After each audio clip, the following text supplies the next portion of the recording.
Chiwenga ndichitaura kuti no murume uyu mukuparara kwaakaitwa nemhuri yake kana asina kuzoendesa shoko rakanaka kuna atezvara vake kuti aroore agare nemudzimai kuchamunetsa zvakakurisa. Acharoora agosiya mudzimai agoenda futi agoroora agosiya. Saka achaita imba yekutanga, imba yepiri, imba yetatu. Imba yechina achazoroora mukadzi, asi mukadzi anenge ane vana vake vatatu kana vana vairi.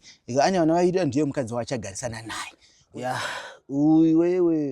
Uyu akanga achinetsana nemudzimai asingagarisike achiurira mudzimai. Saka nhasi ndiri kumubika mukati mehari yangu iyi. Ndinoenzanisa mweya wemunhu nevhu. Imomu ndomba ndichibikira munhu kuti munhu adzoke anyanzoita munhu kwaye. Ndachipedza kumubikira umu ndinozomisa muhari mangu muno. Pandinomisa muhari muno, muhari umu ndo munozogara munhu. Kunyange ukadii, nyange ukanetsa mudzimai, chero ukanetsa zvakaita sei, mumba mako unodzoka. Uyu mupfuwira mukuru wekuchero naamweni nanatete vanozviona kuti murume uyu anoda imba yake. Ndodzoka futi zvakare ndine mukadzi uyu mukadzi uyu akanetsana nemurume vari kuEngland, ndokubuda ndobva anogara nechikomba. Agara nechikomba haana kuzoda kudzokera kumurume wake. Chikomba ichi changa chiine mari, vachitanga kumuitira zvinhu. Iye ndobva achitadza kuteerera murume, ndobva asiya atuka murume nokutengesa imba. Zvino mudzimai ndoda kumugadzira pano. Ende kumugadzira kwachaita, chamugadzira obva aita stroke. Saka ndozvandichamuita sekumubaya kwandaita ikoko ndiri pano.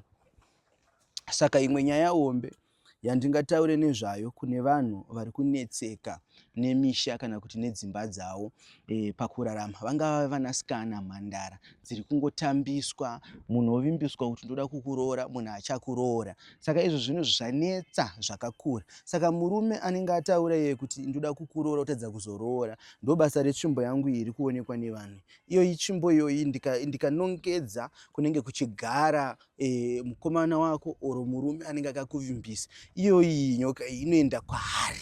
Yaenda kuchikomba boyfriend yako uri kuchikomba chako, painoenda ikoko anosvika achimedzwa netsvimbo iyoyi. Saka tabva ipapo futi zvakare munhu anobva akuroora. Saka tiri kuti kune vanhu vakavimbiswa kuti toda kukuroora wosatsa kuroorwa, uyai kuno kuna baba mutongi, musangotambiswa mukungorarwa nemi pasina chinhu chinozozadzikiswa sechivimbiso. Munhu avimbisa noda kuroora, waendeswa kwana tete, kwana mbuya, kwanani, but kuroorwa kuya kubva kwaramba. Saka ndotati shoko iri nini kwandiri ndinorimedza. Roorwai mugare mudzimba dzenyu. Kozoita vamwana amai sezvakafanana uyu murume uyu akatiza mhuri, ndamugadzira 2 days murume uyu anenge atoka kumhuri yake. Uyu mukadzi uyu akatiza nechikomba uyu, ahurira murume obva anogara nechikomba chiya vari kuEngland. Ndoda kumugadzira yeye mukadzi kuti achatanga kungoenda kumwedzi zvisinganzwisike, aenda kumwedzi kana kumustrokesa. Saka ndichaona ndichasadza chinhu chipi papa kuti adzoke kumurume wake, because murume ati ndinoda mudzimai wangu kuti adzoke. Ndiro basa randawanikwa ndichiita inini sagore jena. Ndandiri kugomo nguva yese ndichinamata. Kugomo ikoko ndakabva ndapiwa zita rinyowani, kanzi aiwa kubva nhasi makunzi gore jena. Saka gore jena ndini ndakatunga denga nevhu, ndinoziva kuenzanisa nyama yemunhu nevhu kuti zvienzane, vanhu vararame zvakanaka. Saka ndo pane shoko rekutanga ipapo.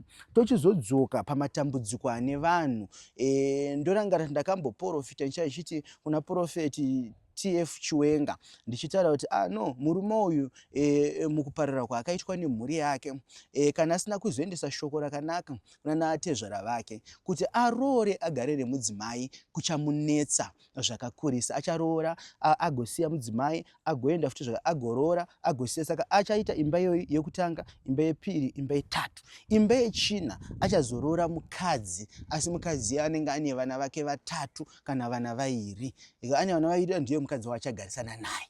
Kureva kuti zvimwe zvese zvakanga achitaura apa achiisa seshoko kuvanhu, zvinhu zvakanyangadza Mwari pachinhu chaakazoita, achitora mwana wevanhu achigara naye achisvika pakuzosiya mwana uya. Saka izvozvo zviri kunyangadza Mwari zvakakurisisa.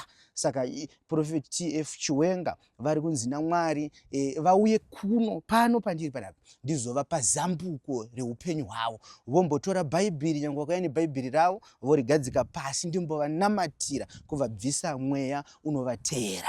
Saka munhu akanga aroora mudzimai, chero wakabvisa pfuma kuvana vatezvara, unouya tokukamurira mweya wemushakabvu. Panoitika accident paya unotakura mweya yevanhu vaunenge uinawo. Saka vanhu vaya vanenge vari kumashure kwako, kumusana kwako, chero akatsvaga mudzimai akaita sei, anonamata akatendeka zvakaita sei, anosvika pakuora mwoyo kana pakupera mafeelings. Zvoda kugadziriswa izvozvo naTF Chiwenga Apostle vari kunyengetera nekunamatira vanhu. Izvozvo shoko iroro ngarisvike kwavari.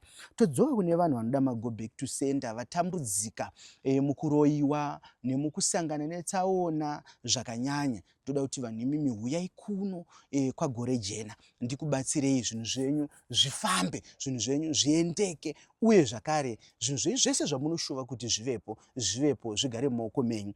Kochita vamwe vanhu vane mamainzi vanoda kuti mamainzi avo ange achibuda mari, ende munouya kuno kwagore jena. Mukauya kuno kwagore jena, ndinogadzirisa kuti maini yako, ringava gomba rako, ribude mari. Vanoda kuti tivemo mugomba ravo vanoti vanotigadzirirei, tokugadzirirai maini yotenga kubuda mari, zvinhu zvese zvonyatsoendeka zvakanaka. Saka huyai varota zvemamainzi pasiri kubuda mari nepari kubuda mari shoma, nevaroda kuti mari dzavo dziwedzerwe. Munouya kuno kwagore jena, togadzisa zvinhu zvofamba, zvinhu zvoendeka. Ndiyo tsvimbo yacho yerugare, ndiyo tsvimbo yacho nani yegold, ndinoita kuti mari ibude. Nokuti gold rinofambirana neshato dzepasi, rinofambirana nevhu. Ndambotanga kuti ndindokwanisa kuenzanisa ivhu nemunhu, nokuti munhu akafa anoenda muvhu. Saka ndinoenzanisa. Saka maenzanisiro angu ndinoaziva ndoita sei kuti zvinhu zviite zvinakire vanhu. Right, tobva ipapo poita vamwe vanhu vane dzimba dzakavakwa nana baba nana amai. Pamwe pamba pachagarikiki, pamwe pamba pacharariki, panoramba pachirongedzwa mapleti. Dzimwe dzimba vanhu vakutotiza dzimba dzavo, vana nana baba nanani, dzimba dzosara dzakadaro muno muchitungwiza nemunzvimbo dzisi dzakasiyana siyana. Chero baboko yange ringanga kana vachibva malawo kana vachibva kupi, ini ndinokwanisa kuzvigadzirisa kuti pamba yapo pagarikike, paitewo futi zvakare zvakanaka. Netsaona ndakamboitaura gore rapera ndichiprofita, ndaona tsaona mugore ratiri kuenda, asi tsaona iyoyo ichaitika zvakanyanya. Ndikatana ndikati tererei mashoko angu andinokuudzai, chinhu chipi nechipi chese chandinotaura ini chinoitika. Ende zvese zvakazadzisika. Ndamboprofita Passion Java, kandaona Passion Java aita accident muno muZimbabwe. Vanhu vakafunga kuti kutamba, akaita futi zvakare. Saka zvinhu izvo zvinoita kuti muchengetedze tsananguro. Kozoita vamwe vanhu vanoda kuti valokerwe madzimai avo, kuti vagare mudzimba dzavo vakalokerwa madzimai. Huyai kuno kwababa Mutongi, tine malokero atinoita. Mukuloka kuya mudzimai kana achiita musikanzwa, tinoita zvatinoita mudzimai odzikama ari mumba. 2. Pozoita vamwe vanhu vane makambani avo vari kunze kwenyika, ingava kambani yekuti irikuda kusumuka, yomboti sumuke yodona, yomboti sumuke yodona. Asi kuda kuti zvinhu zvako zvirambe zviri waya waya. Ndo basa rekuuya kuno, chero kwauri tinobatsirana online kuti zvinhu zvifambe, zvinhu zviendedzeke zvakanaka.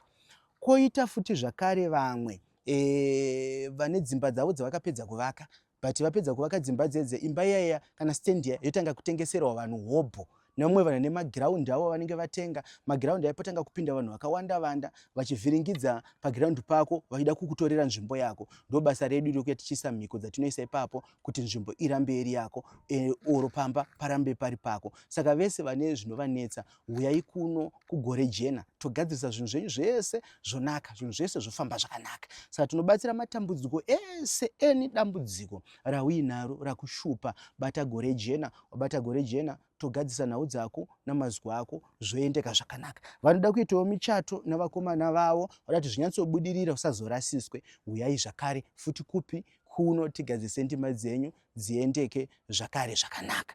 Kochizoita mumusha muri kufiwa, muzati imi misha yakawanda vanhu vari kufa, vane kensa huyai kuno, vane BP, vakaremara, mapofu, huyai kuno kuna baba Mutongi, vanorwara nenjere, huyai navo, nevane kensa, tivarape zvinhu zviite zvakanaka.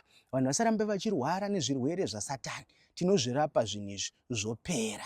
Kwozoita vamwe futi zvakare kuti mumusha muri kungofiwa zvisinganzwisike, muri kushaya kuti ko chii chiri kumboita kuti tife mumusha. Ndiro basa redu rokuti tiganhure zvinhu zvese izvi mukufiwa kuri kuitwa mumusha kuti dambudziko rokufiwa ripere. Tinozvigadzirisa zvofamba zvakanaka. Vane midzimu, vane machechi, vada kuti machechi avo azare, machechi avo aunganwe, machechi avo anamatwe zvakanaka. Vane midzimu vada kuti igadziriswe, uyai tigadzirise. Musavengane mumusha kuti ndiani mudzimu, uyu haana mudzimu.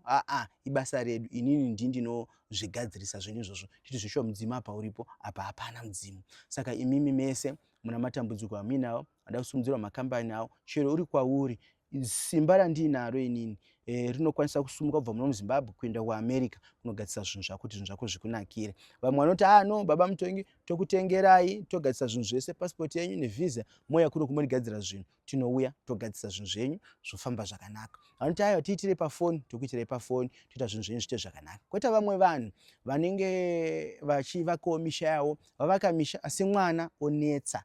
Ini ndine magadzira ndinoita kuti chero uri kwauriko ndokuziva zvamunonwa, manwa zvinhu zvezve, mudzimai obata pamiri, mogara zvakanaka. Ndiwo mashoko angu andingataure kumhuri yeZimbabwe kuti uyai tikubatsirei zvinhu zvenyu zvinake.